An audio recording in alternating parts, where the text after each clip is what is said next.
Bom dia a todos. Com a proteção de Deus, declaro aberta a sessão desta Câmara Criminal no dia de hoje, 1º de agosto de 2024, quinta-feira, precisamente às 8h04, oportunidade em que deveremos julgar 45 feitos, além dos 106 já finalizados ontem, segunda-feira, 29 de julho. Isto em julgamento virtual. Cumprimento inicialmente o desembargador Glauber Rego, o desembargador Ricardo Procópio, e também dou boas-vindas cumprimentando o Dr. Anísio Marinho, primeiro procurador de Justiça, que retorna para mais um período junto a este órgão fracionário. Sejam todos bem-vindos. De igual forma, cumprimento todos que estão nos assistindo, seja presencialmente ou por videoconferência, em especial os causídicos, na pessoa do doutor advogado Paulo Martins da Silva Júnior. Sejam todos bem-vindos. Particularizo meus cumprimentos ao servidor Francisco de Assis Araújo da Silva, analista judiciário, chefe da Secretaria Unificada das Varas da Fazenda Pública em Natal, em nome de quem cumprimento todos os demais serventuários e colaboradores, inclusive terceirizados e prestadores de serviço. Saúde igualmente os policiais militares, primeiro sargento Lemos e segundo sargento Flávio, que estão a garantir a nossa segurança nesta sessão, ambos lotados no GSI. Ordem administrativa, leitura, discussão, aprovação, data da sessão anterior. Eu aprovo. Desembargador Glauber. Também, senhor presidente. Desembargador Ricardo Procópio. Também aprovo, presidente. Expediente, senhora redatora Ana Cláudia. Não há, excelência. Indicações e proposições. Eu proponho voto de congratulações ao magnífico reitor da Universidade Federal do Rio Grande do Norte, professor José Daniel Diniz Melo, eleito no último dia 25, quinta-feira, presidente da Associação Nacional dos Dirigentes das Instituições Federais de Ensino Superior, ANDIFES, entidade que reúne mais de 70 instituições de ensino superior de todo o país.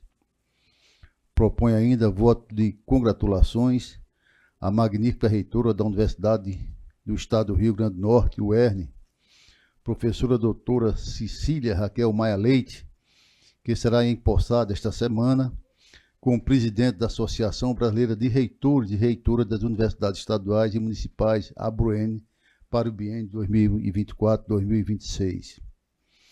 Ainda nesta mesma linha de proposições, faço as minhas congratulações de voto e louvor ao magnífico reitor, professor doutor Padre Charles Lamartine de Souza Freitas, da Unicatólica do RN, ele que assumiu no último mês de março o cargo de diretor, segundo vice-presidente da ANEC, Associação Nacional de Educação Católica do Brasil, para o quadriênio 2024-2027.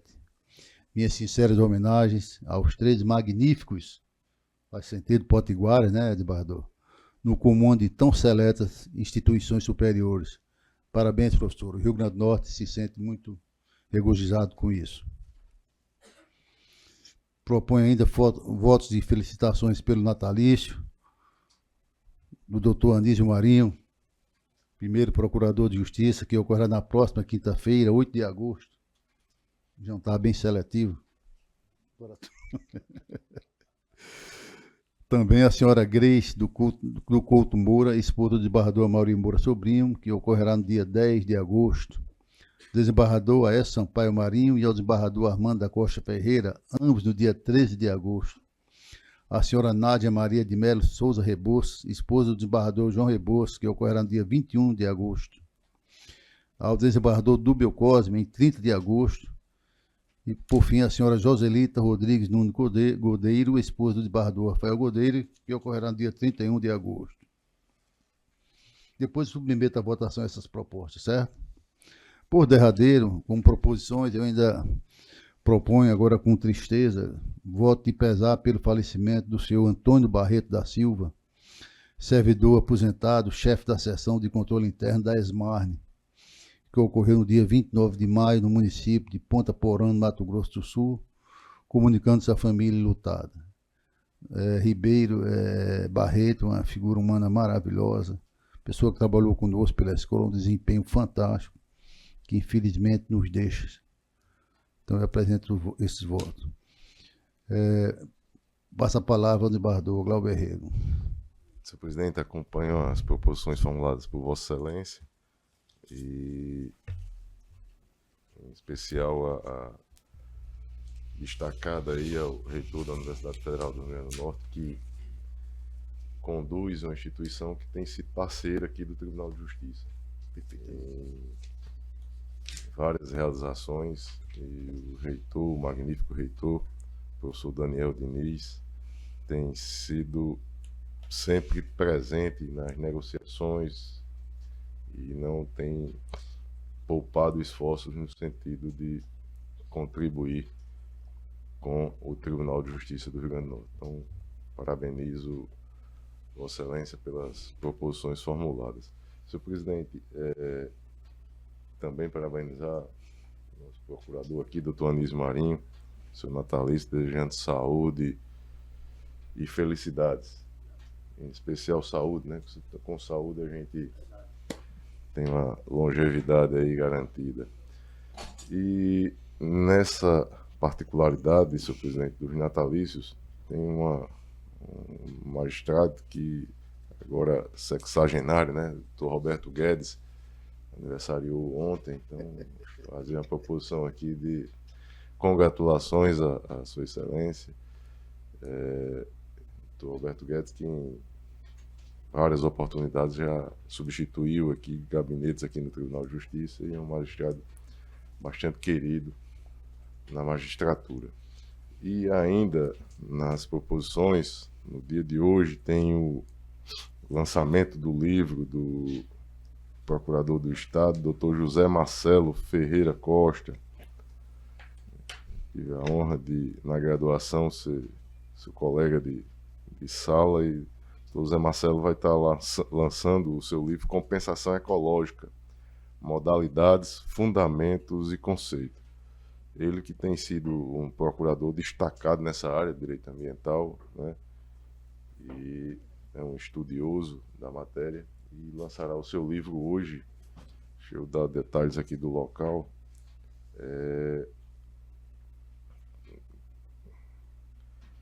Vai ser no Museu da Rampa, na rua Coronel Flamínio, número 1, bairro Santo Rei, no Museu da Rampa, né? Às 16 horas, das 16 às 20 horas. Então, lançado aí o convite e a proposição de congratulações aí ao doutor José Marcelo. E, por fim, senhor presidente, uma proposição de congratulações pelo natalício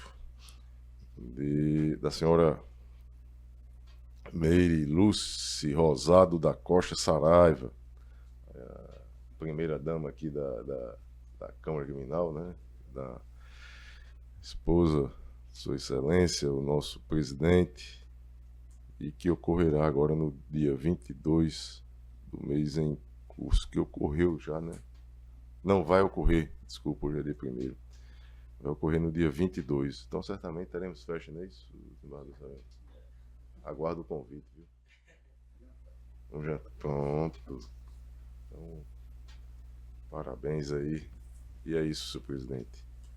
No mais, bom dia aí a todos.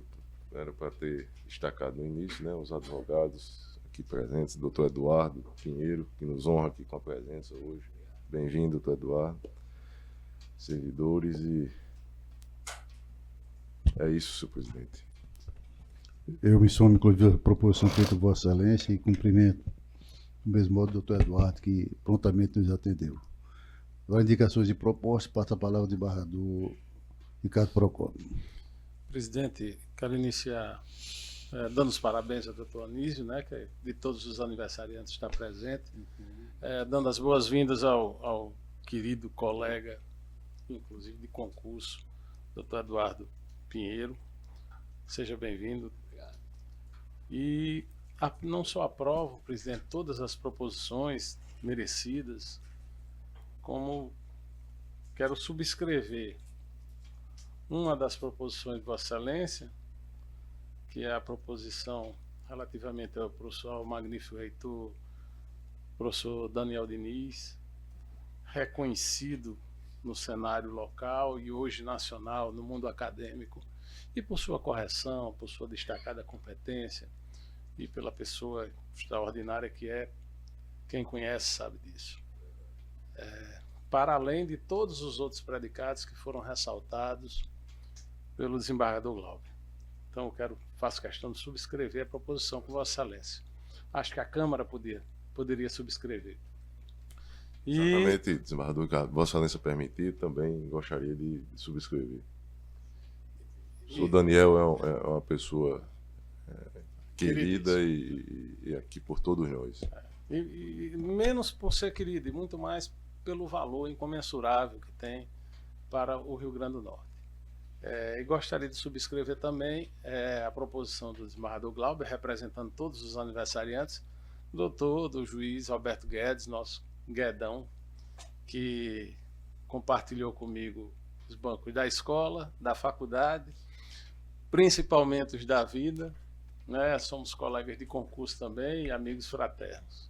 Quero subscrever com muita honra, desembargador, especialmente essa proposição. Eu o faria mais jovem, não entregaria a idade, né? Mas... Pois não, deferir de pedido, excelência. Mais alguma coisa? Não, né? Passa a palavra ao eminente procurador, doutor Anísio Marinho. Senhor presidente, senhor desembargador, doutor Eduardo, seja bem-vindo. Quero agradecer a proposição pela passagem do meu aniversário. Esperadamente fico agradecido e gostaria de me associar a todas as demais proposições feitas aqui e também destacar a importância desta Câmara reconhecer o trabalho do professor José Daniel e agora em projeção nacional. É só, excelência. Obrigado. Agradecemos a Vossa Excelência. E assim vamos dar andamento à ordem jurisdicional com julgamento de feitos com pedido de sustentações orais e demais processos apresentados em mesa na ordem regimental.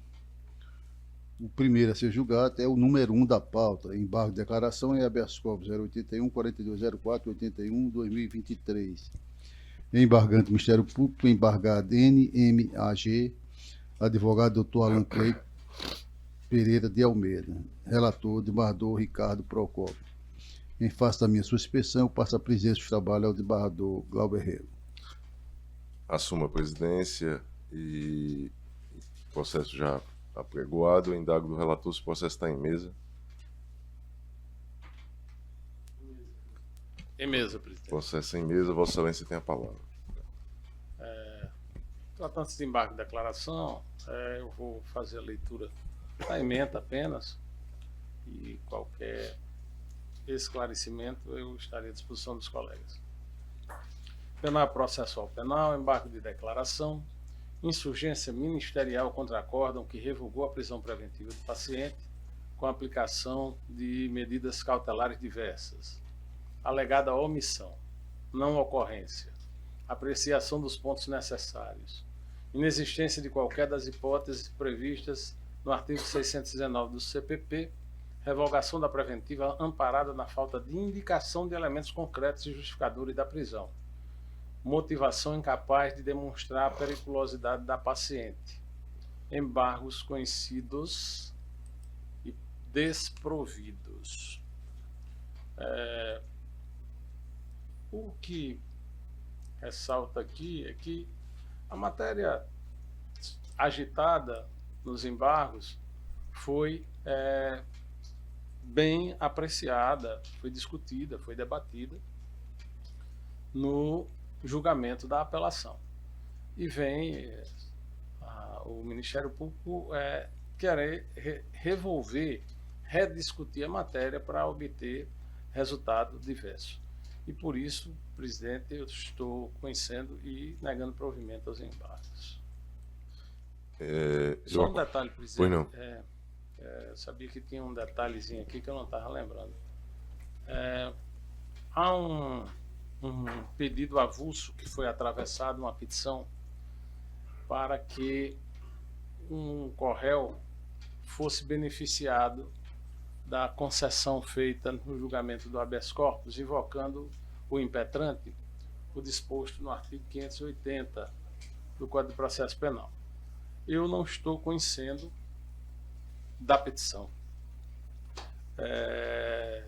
Não pelo momento da sua interposição no âmbito do processo, mas porque é incabível a aferição, a apreciação, uma vez que não há elementos para tanto. Não há petição. Na petição, porém, o advogado limitou-se a afirmar que o Correio se encontra em situação fática e jurídica idêntica à da paciente, sem juntar os documentos necessários à comprovação da similitude das condições. Desse modo, ausente de prova pré-constituída dos fatos alegados, sendo inadmissível a dilação probatória no âmbito do habeas corpus, não conheço da referida petição, porque está trazendo, está agitando matéria discutida na apelação.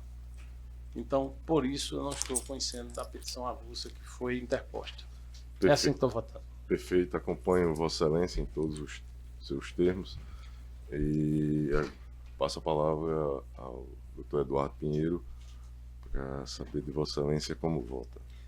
Lido antecipadamente o voto e acompanho os exatos termos que postos, ainda mais com as colocações postas pelo doutor relator.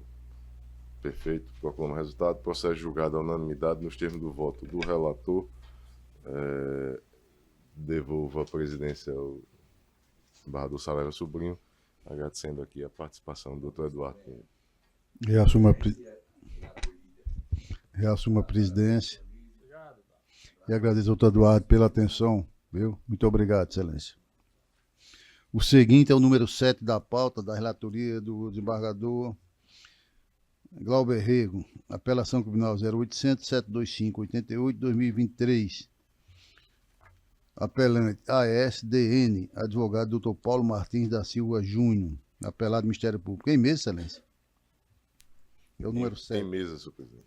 Dr. Paulo Martins da Silva Júnior. Nós estamos observando aqui, doutor Paulo, que é um processo de segredo de justiça. Então, nós pediríamos, se Vossa Excelência quiser realmente aproveitar esse horário, que evite citar nome de parte, alguns fatos que venham. Perfeito, Excelência. Mas se Vossa Excelência quiser fazer defesa bem à vontade, nós deixaremos para o final. Dá certo, Excelência, aqui. Dá certo, né? Então, pronto. Então, estando feito em mesa, anunciado pelo relator, Vossa Excelência dispõe, a partir de agora, de até 15 minutos. Muito obrigado. Eminente desembargador presidente, Saraiva Sobrinho, eminente desembargador relator, Dr. Glauber Rego, eminente desembargador Ricardo Procópio, doutor procurador de justiça, Dr. Anísio Marinho, serventuários, policiais militares e nobres colegas advogados. Bom dia a todos.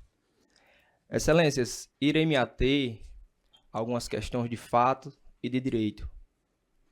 Em razão da natureza do caso, terei cautela para não identificar as partes, mas preciso fazer alguns apontamentos relevantes em razão da sentença proferida pelo juiz Acó, a qual condenou o apelante a 14 anos de reclusão, inicialmente no regime fechado. Inicialmente, doutor desembargador Glauber Rego, o caso em tela trata-se de dois irmãos que discutiram, haja vista ter dito para o apelante que a sua filha adotiva, na realidade sobrinha, iria começar a namorar.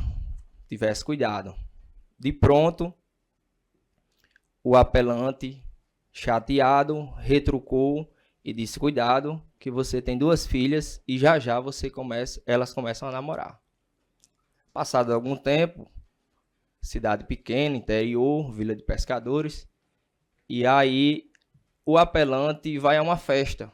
E nesta festa ele encontra uma sobrinha, filha do irmão a qual ele trabalha. Essa jovem estava namorando. Em seguida, na primeira oportunidade que teve, ele relatou aquilo para seu irmão. E gerou o segundo desconforto familiar.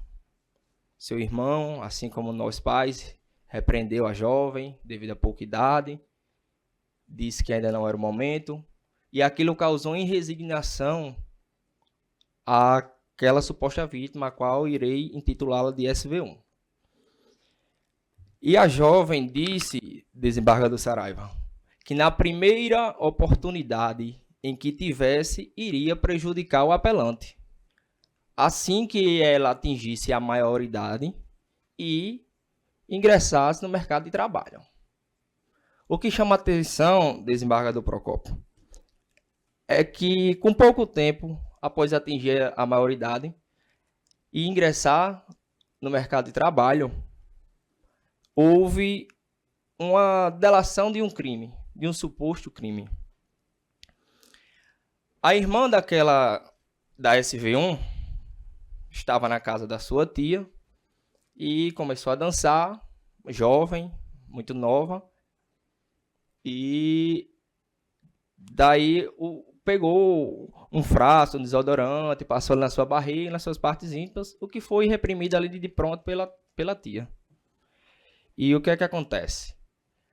Levaram ao conhecimento dos pais, os pais chamaram a atenção, aquela briga, e levaram para o Conselho Tutelar, Delegacia de Polícia, representação pela prisão preventiva, busca e apreensão. Foi cumprida a decisão do juiz Acó, houve a prisão preventiva e houve a busca e apreensão, onde foi apreendido um celular. Esse celular foi feita a extração de dados, periciado, foi feito um laudo pericial no ITEP, no exame sexológico. E o que surpreende, desembargador Procópio, é que a extração dos dados não consta sequer a foto de uma mulher despida, quem dirá de uma criança. Vou além. O exame sexológico, e aqui eu peço venha para ler parte da conclusão do perito, onde diz: em face aos achados do exame pericial realizado, conclui o perito que não foram identificados vestígios compatíveis com a prática de atos libidinosos. É sabido por esta Câmara, este órgão fracionário, assim como no Superior Tribunal de Justiça, que os crimes contra a dignidade sexual, eles raramente deixam vestígios.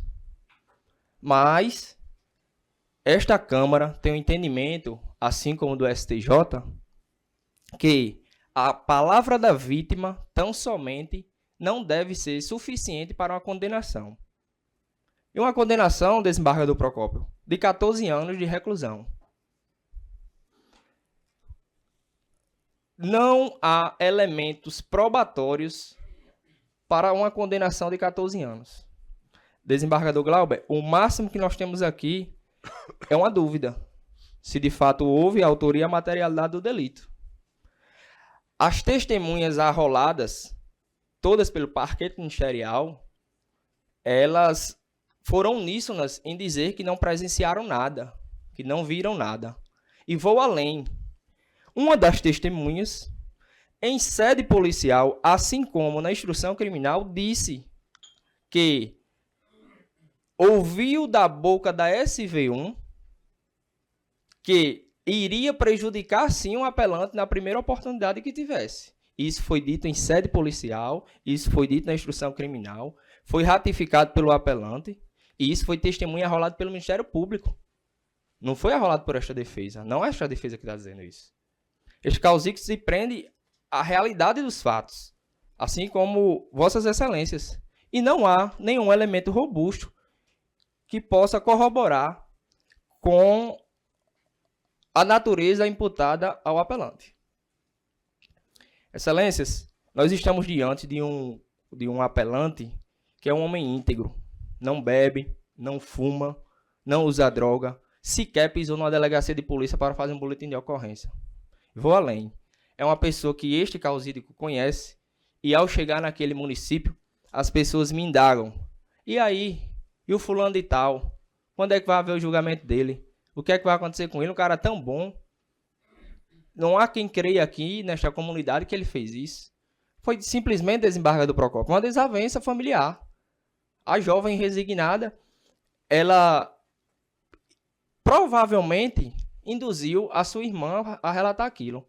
E a decisão do juiz Acó, ele diz que a única coisa que corrobora ali para a oitiva, né, da criança em escuta especial é que a mãe notou comportamentos diferentes. Ora, excelência, eu tenho 4 filhos. Meus filhos, infelizmente, vivem presos também numa tela de celular, embora eu repreenda com frequência. Mas os comportamentos, de fato, ocorrem. Ocorrem mudanças. Então, acreditando na justiça, neste órgão fracionário, que tem um comprometimento no estado do Rio Grande do Norte, no Brasil, em reconhecer quando há um erro no judiciário e corrigir, a defesa sob esta tribuna, para que o devido apelo seja conhecido e provido. Muito obrigado, excelências. Obrigado, senhor Vossa Excelência. Devolvo a palavra ao eminente relator. Senhor presidente, tem uma preliminar suscitada pela Procuradoria de Justiça com relação à violação do princípio da dialeticidade recursal, em especial na parte que o recurso se insurge contra a dosimetria da pena. E, de fato, não há uma particularidade recursal, não há uma fundamentação destacada, não há a especificação de qual dos pontos da dosimetria se insurge a defesa, nem por qual razão, de modo que o contraditório e a ampla defesa restou prejudicado. E, neste aspecto, senhor presidente, eu estou acolhendo a preliminar e conhecendo tão somente em parte do pleito recursal.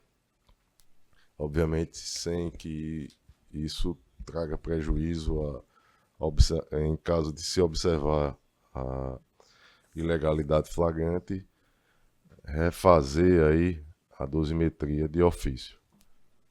Pois não, como vota o desembargador Ricardo Procópio, quanto à preliminar, Acompanho o relator. também acompanho. Então, preliminar dá um conhecimento parcial do recurso, por ofensa ao princípio da dialética recursal, citada pela PJ, acolhida à unanimidade de votos. Pode prosseguir, excelência. No mérito, senhor presidente, a negativa do apelante da prática criminosa, senhor presidente, mas os detalhes, e aí no meu voto eu também tenho que ter a cautela de não identificar a infante, mas o que eu voto disponibilizado, o que eu destaco é que não há tão somente a afirmação da vítima, né? Há também uma irmã que afirma ter sido vítima do apelante, da mesma prática delituosa. Há detalhes, senhor presidente, em que a infante, a menor, ela com um comportamento estranho, indagada por qual razão, e aí ela traz os detalhes de como acontecia com o criminoso. E neste aspecto, a Procuradoria de Justiça, no seu parecer aqui, traz todos os detalhes que eu transcrevo aí no meu voto. Peço permissão para não lê-los, de modo que tanto a materialidade como a autoria estão bem identificadas e eu não vejo razões para prosperar o apelo formulado. Há também, e eu destaco no meu voto, a desnecessidade de modificação na dosimetria da pena. Isso aqui analisando de ofício. Não vejo nenhuma ilegalidade flagrante que justifique a modificação. Então, em harmonia com a primeira Procuradoria de Justiça, eu conheço parcialmente do recurso e nesta extensão eu nego provimento, senhor presidente. Desembargador Ricardo Procópio. Presidente, eu também acompanho o relator. eu tenho muito cuidado com esse tipo de processo, Deixa eu ver os outros. porque realmente nós sabemos que é importante atribuir especial relevância à palavra da vítima em crimes dessa natureza. Mas eu tenho muito cuidado para que nós não passemos, que o pêndulo não vá para o outro lado, né? Que nós não passemos da conta nisso. E eu sempre digo aos que trabalham comigo, a assessoria, que é preciso enquadrar essa palavra, a relevância da palavra da vítima, não apenas no contexto probatório, mas no contexto das circunstâncias do fato. Aqui talvez não haja tanta prova para somar. Como disse o advogado da tribuna, o laudo médico legal retrata que não houve vestígios, mas não é impossível que em crimes sexuais, principalmente quando se trata de atos libidinosos, que não haja vestígios, porque não foi praticado com violência. Nós estamos aqui diante de estupro de vulnerável. E qual é o vestígio, por exemplo, que me ocorre agora que se poderia colher num corpo de delito de estupro de vulneráveis? Fluidos orgânicos. Mas não é incomum que não haja. Então, essa parte está perfeitamente superável. A outra, há uma concatenação de circunstâncias fáticas, desembargador Glauber. Aconteceu com a irmã e a outra confirma que já havia sofrido também. A infante reporta o fato ao depois de uma conduta incomum. Então, há um contexto de circunstâncias, não necessariamente de provas, né, porque nós estamos aqui diante de declarações, mas esse contexto em que se deu o fato autoriza, sim, somado à relevância da palavra da vítima, firme, coerente, uniforme, admite, sim, o édito condenatório. É assim que eu voto, presidente. Acompanho o relator. Também, enquanto vogal, mantenho o voto pelo desprovimento do recurso e proclamo que o recurso, no mérito, foi conhecido e desprovido da unanimidade. Dr. Paulo Martins, muito obrigado pela presença de Vossa Excelência.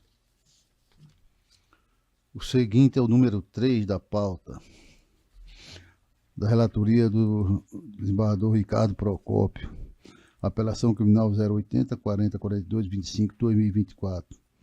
Apelante ADCB. Advogado Dr. Giovanni Galvão Maia de Moraes, apelado do Ministério Público. Em mesa, Excelência. Presidente, em mesa, eu saúdo o eminente advogado que ocupa a tribuna, Dr. Giovanni, né? E já sugiro, já indago de Sua Excelência se insiste com a sustentação, uma vez que o encaminhamento do meu voto é pelo provimento do recurso, e tenho sido acompanhado aqui neste processo pelos eminentes pares que estão acompanhando o relator. Bom dia, Excelência. Dispensa a sustentação. Então, ok. Agradecemos a Vossa Excelência. Proclamo que o recurso foi conhecido e provido à unanimidade de votos. Muito obrigado, Excelências. Bons trabalhos. O seguinte é da relatoria do desembargador Glauber Hegel, número 6 da pauta. Apelação criminal 0100 164 90 2019, apelante Ministério Público, apelado Wilson Edino de Freitas Jales. Advogado Dr. Olavo Hamilton Aires Freire de Andrade, que fará sustentação remota. Desembargador Glauber, em mesa. Número 6 Em mesa, da senhor pauta. presidente. Doutor Olavo Hamilton está nos ouvindo, nos assistindo? Estou sim, Excelência. Pois não, o eminente desembargador relator já confirmou que o processo está em mesa. Vossa Excelência dispõe a partir de agora de até 15 minutos, Excelência. Senhor presidente, senhor desembargador relator, senhores desembargadores, membros do Ministério Público, trata-se de uma situação bastante simples. Em primeira instância, o apelante não foi pronunciado porque o juízo de primeiro grau entendeu que não haviam indícios suficientes para o decreto de pronúncia. E, na verdade, não existem esses indícios suficientes para a formação de uma segurança mínima a pronunciar quem quer que seja. Qual é a prova que se fundamenta o Ministério Público nesses autos? É o depoimento da esposa da vítima, que diz o seguinte: ouvi falar que o apelante teria participação nesse crime, mas não acredito nisso. A filha da vítima: ouvi falar no meio da rua que o apelante teria participação nesse crime, mas não acredito nisso. E o filho da vítima, que disse que ouviu falar que o apelante teria participação nesse crime e que acreditava nisso. Ou seja, das 3 testemunhas trazidas pelo Ministério Público, arroladas pelo Ministério Público, 2 disseram que ouviu falar e não acreditam. Uma disse que ouviu falar e acredita, todas parentes da vítima. Nós não podemos sustentar uma sentença de pronúncia a partir dessa prova que é muito frágil, que não se pode considerar sequer indiciária. Razão pela qual, senhor presidente, já encaminhando para o final, o senhor relator também, é que a defesa requer que seja mantida a sentença que não pronunciou o apelante e que seja improvido o recurso. Muito obrigado. Eminente relator com a palavra. Senhor presidente, eu vou tirar esse processo de mesa, vou reanalisar e trago na próxima sessão, senhor presidente. Pois não, excelência. Nós aguardaremos, excelência. Doutor Olavo, processo retirado de mesa para revisitação pelo eminente relator. Ok? Agradecemos a presença virtual de Vossa Excelência. Ok, doutor Milton? Nos ouviu? Doutor Olavo. Ouvi sim, excelência. Muito obrigado. Agradecemos a Vossa Bom dia Excelência. de trabalho a todos e todas. O senhor também. O seguinte é da minha relatoria 8 da pauta, apelação criminal 011-3368-93-2016, apelante Arildo Vasconcelos Marques, advogado Vivênio Moura Jacome. O processo está em mesa, o doutor Vivênio está nos ouvindo, nos assistindo.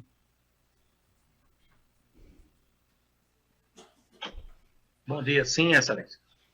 Pois não, o processo está em mesa, Vossa Excelência dispõe de até 15 minutos, excelência. Obrigado, excelência. Bom dia, excelente senhor desembargador Saraiva Sobrinho, presidente da Câmara Criminal, excelente senhor desembargador Ricardo Procópio, excelente senhor desembargador Glauber Reis, excelente senhor representante do Ministério Público, colegas advogados presentes, virtualmente e de forma presencial, demais servidores, membros das forças de segurança, funcionários terceirizados. Bom dia a todos.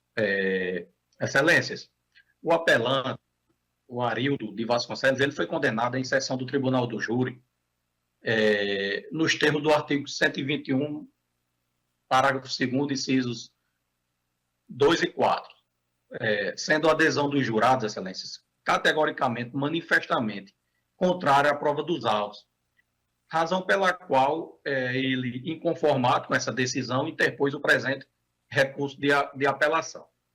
Ilustres julgadores, ao compulsar os presentes autos e fazendo uma análise da nossa legislação, observa-se com facilidade, observam-se inúmeras contradições cometidas desde o procedimento inquisitorial até o julgamento pelos jurados da primeira Câmara Criminal da Comarca de Natal. Resiste que, na fase inquisitorial, bem como em juízo, foram ouvidas diversas testemunhas, várias mesmo, que não direcionaram os seus depoimentos para incriminar Arildo, para incriminar o apelante. Em nenhum momento afirmaram terem reconhecido Arildo de Vasconcelos Marques. Inclusive, excelência, há o depoimento de uma testemunha envelopada, que baseou a sua fala em ouvir dizer a todo tempo. Os demais depoimentos em juízo não trouxeram prova cabal ou qualquer elemento que pudesse incriminar o apelante. Nesse sentido, excelência, esperávamos que na sessão do Tribunal do Júri, que ocorreu em Natal, fossem trazidas provas substanciais da suposta participação do apelante. Porém, isso não foi observado. Foram mantidas as mesmas dúvidas e questionamentos do inquérito policial e da instrução em juízo, que, a nosso ver, é inadmissível, não é admissível de forma alguma. No caso em tela, não foram colhidos depoimentos testemunhais incriminadores de forma alguma durante a sessão do Tribunal do Júri, mas apenas fala acusatória de um declarante, excelência, de várias pessoas ouvidas, um declarante, a pessoa de Marcondes Lima de Almeida, irmão da vítima, interessado, totalmente interessado no resultado final do processo, o que afasta completamente a acusação contra o ora recorrente. O único depoimento apresentado foi de um declarante, conforme já dito, uma fala totalmente tendenciosa, com interesse na causa, visto que, como já disse, não precisa nem se alongar, é irmão da vítima. Durante a sessão do Tribunal do Júri, não foi apresentado qualquer outro novo elemento que pudesse incriminar o apelante. O declarante Marcondes, em sua fala na sessão, ele fez referência ao uso de imagem de câmeras. Ele trouxe respostas vagas, visando unicamente incriminar. Ele não trouxe precisão a respeito do suposto reconhecimento por imagem de câmera à pessoa de Arildo. Não foi respondido com clareza, excelências, sobre quem seria Arildo, sobre quem o básico, quem seria o autor desse fato. Ele não apontou de forma categórica. As contradições, elas são imensas. Esse declarante citado, irmão da vítima, ainda em sua fala na sessão do tribunal, ele confessou que não conhecia Arildo antes da data do fato. Contudo, de forma muito estranha, mesmo sendo em um ambiente de festa, à noite, sem estar próximo, um local com pouca iluminação, com muita gente, disse: agora eu reconheço. O suposto reconhecimento, ele não seguiu nem de longe as normas do artigo 226 do Código de Processo Penal. É muito estranho, até porque o declarante mencionado reforça o seu depoimento baseado em uma festa, algo que tinha muita gente e que ele antes não sabia nem quem era a pessoa de Arildo. Ele também confessou, esse declarante, na sessão do júri, que responde a vários processos criminais, que já realizou, inclusive, exame de insanidade mental no ITEP. Arildo de Vasconcelos Marques, ele negou em juízo, ele negou em todos os momentos a prática do fato, mencionando detalhes do dia do fato, onde estava, o que estava fazendo, em quais companhias, mostrando assim que a condenação pelo Conselho de Sentença foi contrária à prova dos autos, foi desprovida de qualquer confirmação comprobatória. A acusação mencionou que Arildo de Vasconcelos teria supostamente matado a pessoa de Magno, excelências, Magno Lima de Almeida, né, dizendo aqui o nome da vítima, com todo respeito, pelo fato deste estar em uma festa próximo de Ingrid de Almeida Benigno, com quem Magno já teria um relacionamento. Contudo, a acusação é por demais dúbia, visto que não apresenta a motivação. Busca induzir para ciúmes, mas sem nenhum elemento nesse sentido. A testemunha ocular, é importante que se diga isso, estava num ambiente festivo. Não acusa o apelante em nenhum momento. A testemunha envelopada, que disse em juízo estar na festa, não afirma ter visto Arildo de Vasconcelos atirar em Magno. A testemunha envelopada disse também em juízo que aquilo que estava falando seria por ouvir dizer, pasme, excelência, seria por ouvir dizer. Em juízo, durante a sessão do Tribunal do Júri, a testemunha Diego Nascimento Cassimiro de Góes, ele não trouxe qualquer reconhecimento ou confirmação de que Arildo tenha praticado o crime de homicídio. Diz que somente ouviu comentários a respeito da pessoa de Arildo lá na delegacia. E pronto. Da mesma forma, a testemunha Joabe Cassimiro Miranda da Silva, ele mencionou que não viu quem atirou, que estava no ambiente festivo vendendo cervejas. Não apresentou qualquer manifestação apontando o nome de Arildo, mas apenas também por ouvir dizer. Ainda na audiência de instrução, a declarante Juliana Silva de Lima, companheira da vítima, que apesar de ter conhecimento sobre detalhes da vida de Magno, não fez acusação formal alguma de que Arildo tenha tirado a vida vida do seu então companheiro. A própria pessoa de Ingrid, ouvida em juízo, disse que estava no local do fato, mas que não sabe, estava no local do fato, mas que não sabe quem matou a pessoa de Magno Lima de Almeida. Também ocorreram na audiência de instrução os depoimentos de Juscelino de Almeida, de Luan Felipe, que apenas se limitaram a falar o que hipoteticamente ouviram dizer. Contudo, não apresentaram qualquer confirmação, não viram nada. Merece também ser destacado que na sessão do Tribunal do Júri Popular, a testemunha Ingrid de Almeida Benigno, que seria para a acusação uma espécie de pivô do fato em comento, ela não trouxe em nenhum momento qualquer acusação contra a pessoa de Arildo de Vasconcelos. Ela disse que nem sequer ouviu falar quem teria matado Magno. Ingrid de Almeida Benigno, ela não viu quem disparou, ela não presenciou qualquer briga entre acusado e vítima, entre apelante e vítima. Ela disse que não percebeu ninguém da festa se incomodar com a presença de Arildo.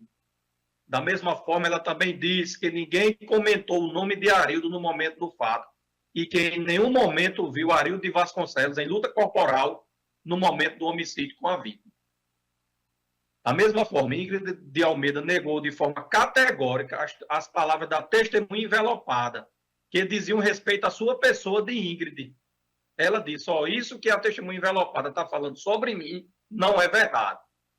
A prova dos autos, sobretudo debatida em juízo na instrução e em plenário na sessão do tribunal, não trouxe qualquer certeza de que Arildo matou a pessoa de Magno Lima. Essa defesa, excelências, não busca jamais desrespeitar o honroso conselho de sentença. Porém, o que se verifica é que houve uma decisão totalmente contrária à prova dos autos. Em nenhum momento restou comprovada a participação do apelante neste crime. Apesar de ser predominante no tribunal o princípio da soberania dos vereditos, tal princípio não pode ser considerado superior ao próprio contexto probatório, porque não é absoluto. Né? O Código de Processo Penal ele traz no seu artigo 593, inciso 3º, a linha D, caberá apelação quando a decisão das decisões do Tribunal do Júri, quando ela for manifestamente contrária à prova dos autos. Não há nenhuma acusação comprovatória sequer. A única forma de se buscar a condenação se deu recorrendo a elementos vagos apresentados pela acusação, que por qualquer lógica analisada não diz respeito aos fatos reais, excelência. A defesa, a todo instante, reforçou a necessidade e a importância de se trazer aos autos, além do depoimento único e vago de um declarante, irmão da vítima, pelo menos um segundo elemento que pudesse confirmar essas palavras, o que não aconteceu. Em razão disso, há embasamento legal, jurisprudencial e doutrinário para que a decisão do júri possa ser anulada por este egrégio Tribunal de Justiça, visto que foi manifestamente contrária à prova dos autos. A prova constante nos autos é justamente a ausência de elementos que possam, ao menos, trazer qualquer indício contra o apelante. Não há, excelência, nenhuma lógica no que foi decidido pelo Conselho de Sentença, sendo tal decisão, conforme já dito, manifestamente contrária à prova dos autos. Dessa forma, excelências, vem requerer que, de acordo com o previsto no artigo 593, inciso 3º, a linha D, bem como no fundamento no 593, inciso 3º do Código de Processo Penal, que seja o apelante Arildo de Vasconcelos Marques submetido a novo julgamento, tendo em vista que a decisão proferida pelo egrégio Tribunal do Júri da primeira vara criminal de Natal, ela foi completamente contrária à prova dos autos, conforme já demonstrado. Termos em que pede e espera deferimento. Agradecemos a Vossa Excelência. Inicialmente gostaria de parabenizar pelo uso adequado da vestimenta própria do advogado, usando uma beca, inclusive com tossal verde. Parabéns, Excelência. Nós temos feito esse apelo aos demais colegas e, graças a Deus, estamos sendo atendidos. Obrigado, senhor. Até para diferenciar a defesa da acusação, do juiz. Muito obrigado pela atenção. No demais, Excelência, infelizmente eu estou encaminhando o voto pelo conhecimento e desprovimento. E resumir meu pensamento na emenda de maneira bem sucinta, em face da objetividade da matéria. penal APCRIM, homicídio qualificado, artigo 121, parágrafo 2º, incisos 2 e 4 do Código Penal. Tribunal do Júri, édito condenatório, pleito de nulidade arrimado na discrepância do julgamento com a prova dos autos. Veredicto do Conselho de Sentença amparado em uma das teses discutidas pelas partes.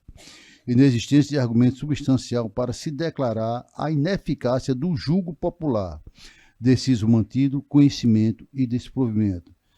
Estou observando aqui nos autos, já fui acompanhado pelos demais colegas, desembargador Glauber mantém a posição. Ratifico, senhor presidente. Desembargador Ricardo Procópio. Confirmo meu voto.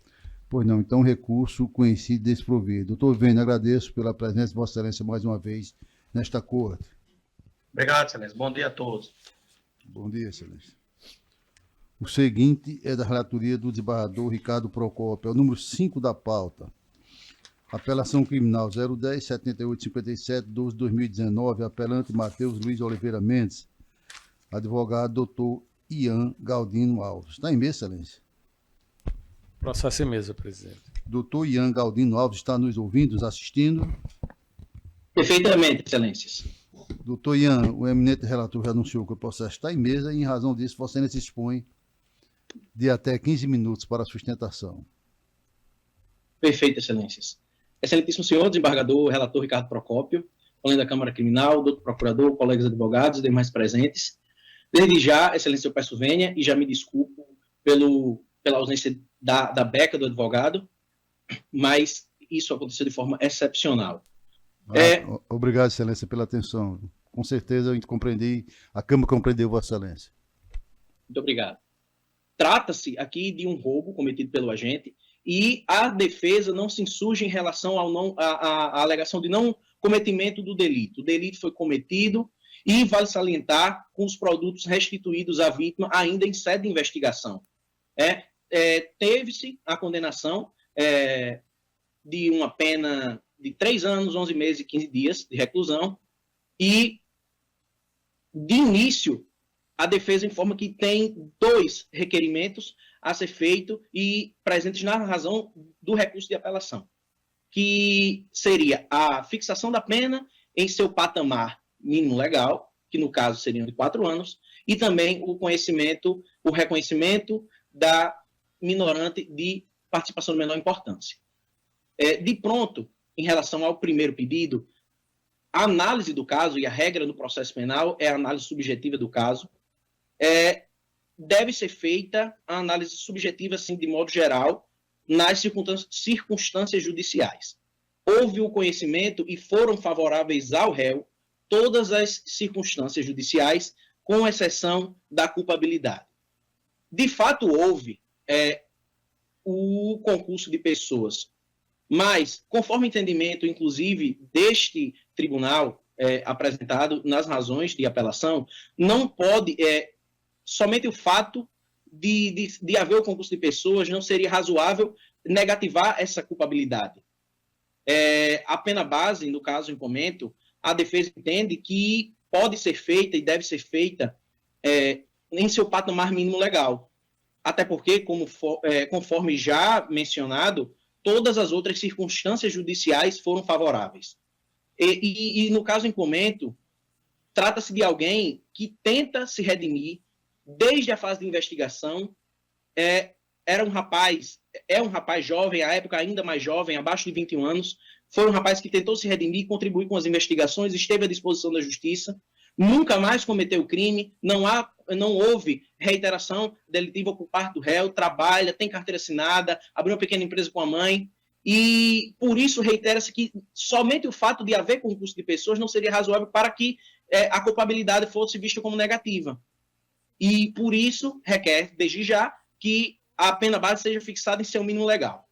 E, em relação ao segundo ponto, e aqui eu faço uma análise ainda mais objetiva, é importante que seja concedida a minorante de menor importância. Isso porque, tanto na fase de investigação, foi reconhecido pela vítima, informado também pelo réu, a participação latente aqui de menor importância. O réu cometeu um erro, que tenta se redimir, pretende pagar, obviamente, pelo que fez, mas ele agiu realmente a sua participação teve menor importância.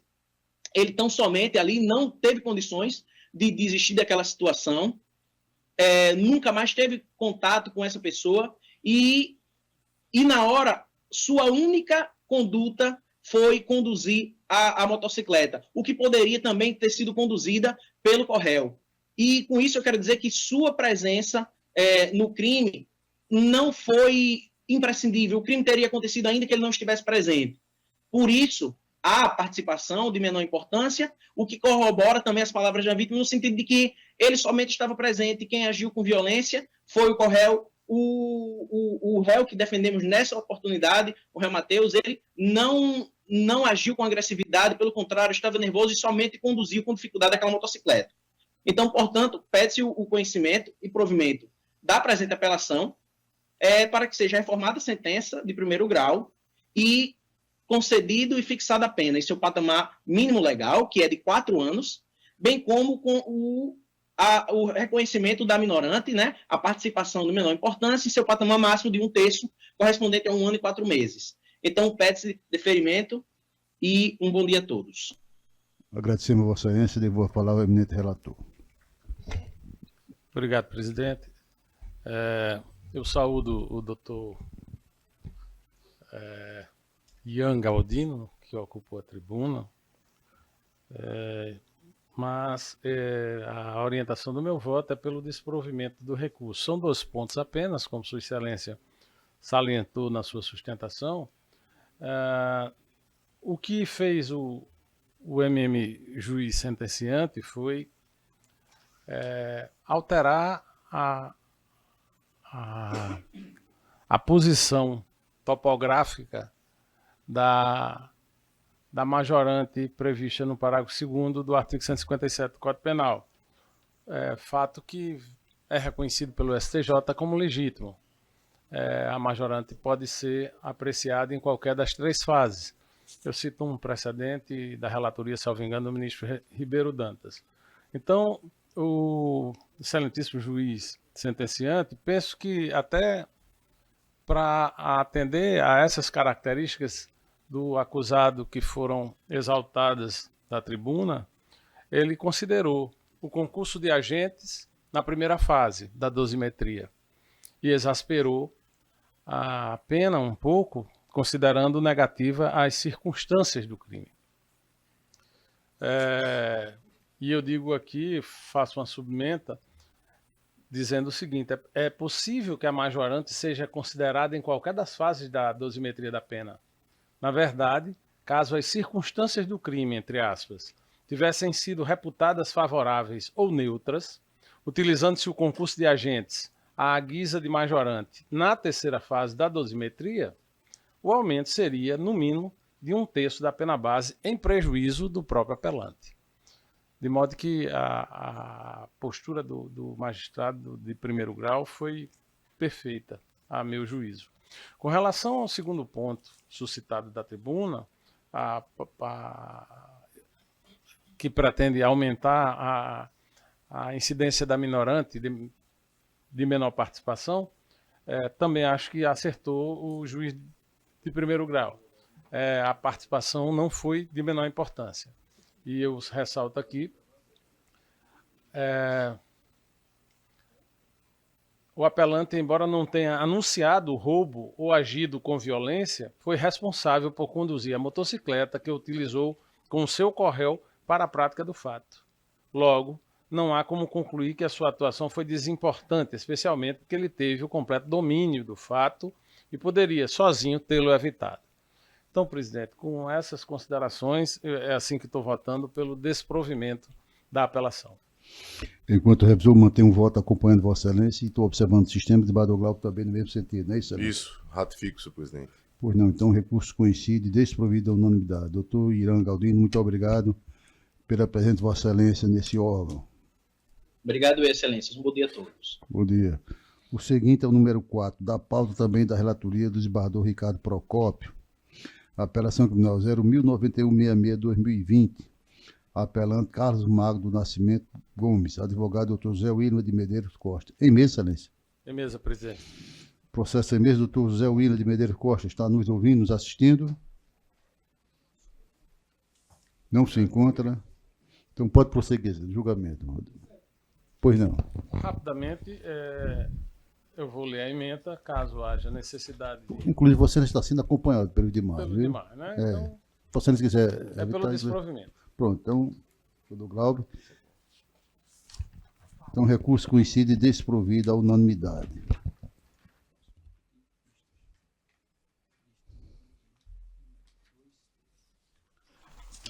Passamos agora aos processos com pedido de vista. Esse aqui. O número 2 da minha relatoria, apelação criminal 080, 6872, 29, 224, apelante MACDO, advogado Fabrício Antônio de Araújo, Feliciano e outros. Após o voto do relator conhecendo e desprovendo recurso, pediu vista dos autos, desembargador Ricardo Procópio. Desembargador Glauber Rego declarou que aguardaria o voto visto. Tem mesmo, excelência? Não, presidente, eu peço desculpa mais uma vez. O processo está quase pronto, mas eu tenho algumas dúvidas ainda. Pois não, excelência. Não Pretendo mesmo. trazer na próxima sessão. Pois não, não mesmo. O seguinte é o número 12, também da minha relatoria, embargo de declaração e operação criminal, aqui é o caso da EPA. Após o voto do desembargador Saraiva Sobrinho, por indivíduos autos, desembargador Glauber Rego, desembargador Ricardo Procópio disse que aguardaria. Em mesmo, excelência? Não, senhor presidente, não, mesa. Só uma questão. Pois não. Os demais processos, Vossa Excelência despachou para que fosse juntado o voto com as modificações feitas em sessão? Hein? Não, mas tem um despacho não nos processos? Não. O gabinete informou. Ex-desembargador Ricardo. Teve. Eu mandei juntar todos os votos, o seu, o dele, sabe? Para os chegar. votos, sim, mas os votos Nos embargos, não, já estão. já estão nos autos. Os Então não votos. teve esse despacho, não. Pelo menos que eu me recordo, não. É sobre o que? Desculpa, eu estava... Não, esse dos embargos da Operação EPA. Sim. Que eu não mesa. Mas aí o gabinete informou que os demais processos, porque são 6 ou 7, não é isso? São 8, Seis. parece. O desembargador Saraiva teria despachado no sentido que os demais gabinetes juntassem o voto. Não. Teve. Não.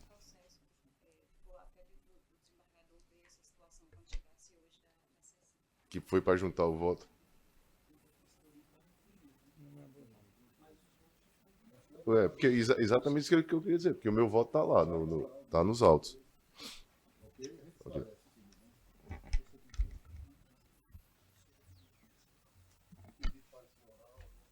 Pedido de parecer oral. O número 9, 10 e 11, todos da relatoria do desembargador Ricardo Procópio. Sim. O procurador já tem conhecimento, Já, excelência? excelência. E Pois eu não. pedindo pelo acolhimento das preliminares citadas pelo eminente relator. Pronto, eminente relator. Ratifico o voto. Agora com o reforço do parecer do MP. Eu também acompanho o voto no mesmo sentido, desembargador Glauber. Ratifico todos os votos registrados no sistema, senhor Não tem presidente. nenhum de desembargador. O 45, tem também um parecer oral, né? Um HC. Doutor Anísio, tomou conhecimento já desse também. Bem, excelência, eu pedindo pelo acolhimento. Desembargador Ricardo Procópio. Eu mantenho o voto, mais uma vez, com reforço agora do parecer Eu do também eminente mantenho o procurador. desembargador Glauber. Também, senhor presidente.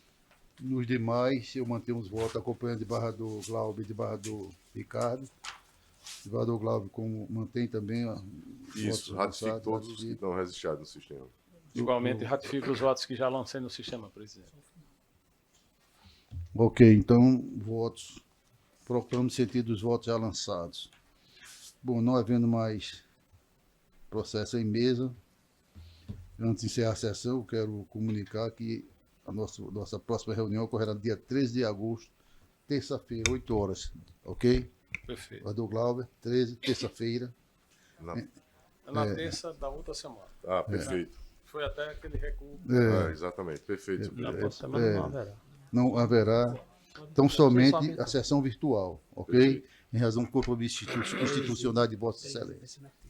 Ok? Combinado? Combinado. Bom, então, assim sendo, eu quero agradecer a Deus por este momento de luta, de trabalho e agradecer aos eminentes colegas, todos os servidores, e dou a sessão por encerrada.